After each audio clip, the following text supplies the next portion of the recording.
Alright, you guys need to be strong and fast to keep up with the floorballers. These games are intense, Mark. You gotta nail this routine, otherwise you're gonna get killed out there. Come on! Well, if it was so easy, maybe you should show me how to do it, Kelly. Maybe I will. And whilst we do it, let's check out one of our top floorball teams. Catholic High School won the B Division Floorball Championships in 2011, but has had a rough go of it lately, not even making the semi-finals in the last 2 years. We have been champions in 2011, and this year I'm really glad that they made it to the finals. The tournament itself is secondary, but always every year we try to go in and try to achieve something. For the past years, we have come quite close on certain occasions. Unfortunately, we fell short a little bit the top four. Yeah, and this year they finally made it to the finals, and I'm very happy for them. Most of them are just like four, so they want to make the final year the very best that they can be. Hey, Yanzi. Hi, nice to meet you, Mark. Good to meet you. Yeah. So I see you guys have already started your floorball training. Yeah, we've just started our floorball training. As you can see, we're actually doing our 3-2-1 shoot drill. It's actually a shooting drill, and we do this very often to get our shots on target. Firstly, there'll be 2 queues, one queue over there, one queue over there. Okay. Those people in the queue there, we have the ball, they'll pass it up, this guy will run in to get the return, and then they'll pass it back to the original guy, and he'll shoot it in. Shall we give it a try? Sure, it's my first time playing floorball, so maybe you can show me the demo first before we get into it. Yeah, no problem. Let's go. Let's go. Give it a try. I was just in there for a very short period with the boys. We did a 1-2 pass drill, shots on goal.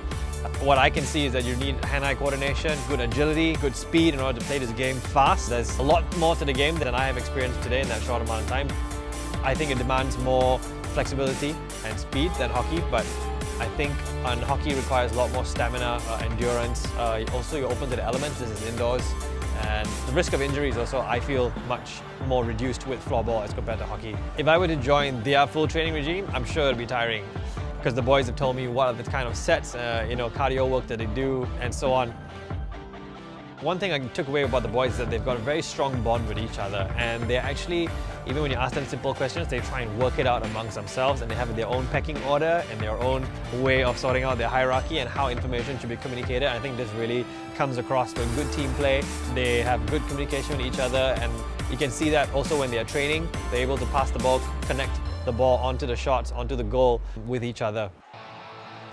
This year, the Catholic High School boys are back in the B Division finals and will face Victoria School, a team they met for the C Division title in 2013. Victoria School won the gold medal on that day, but after 4 years of futility, will Catholic High School be able to fight their way all the way back to the top? So guys, share with me, what does floorball mean to you guys?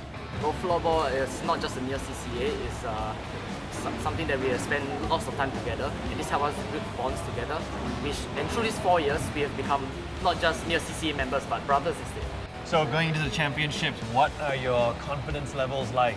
Well, I guess our confidence levels is pretty high because we've actually been training really hard to the point that even during our holidays, we've been training almost every single day just to prepare for this match. Wow. Against Victoria. Victoria's secondary school is still the favourites because they have been so dominant for the last few years. And there's also the fact that we have not won them for a very long time. Yeah, but despite being the underdog, every floorball match is a 50-50. Like one single goal can actually win the match. So despite being the underdogs, we are still on the high. Our confidence is on the high. How do you guys manage your studies and your play?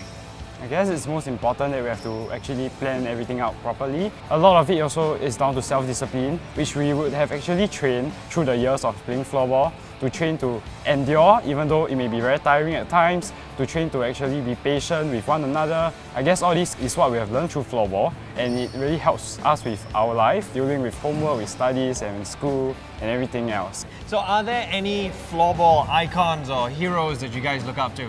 Yeah, there's one that we all look up to. It's Kim Nielsen. We actually even got to meet him when we went to Sweden. You went to Sweden? We went to Sweden. Wow, tell me in about that. 2012. We actually went there and we had some training sessions, and we even got to meet them, got their autographs, and it was really a great experience. What did you take out of that experience meeting your hero all the way in Sweden? Well, I really gained a lot of knowledge because when we were there, we were allowed to ask them some questions, and that really helped us in our on-court play, which helped to propel us into good players. So gentlemen, I can see that floorball is a big part of your lives and your school as well. So I wish you all the best. and I hope you guys come up on top of your competition. Is there a cheer that you guys do together? Yeah, of course we do. Right. 3, 2, 1, go down!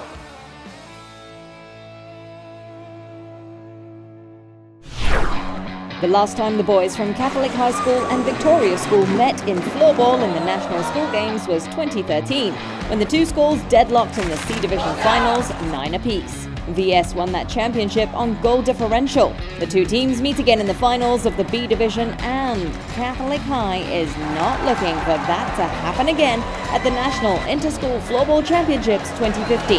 Catholic High School defeated East Spring Secondary School in the semi-finals, and Victoria School squeezed past Coral Secondary School to set up this rematch in the finals at Yishun Sports Hall.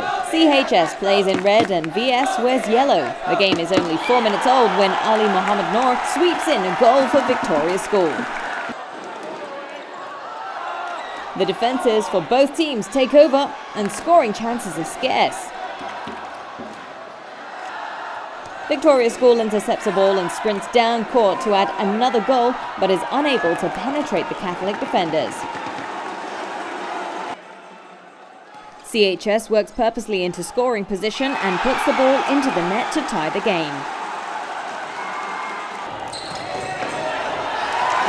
CHS quickly adds to the lead with a brilliantly executed long shot.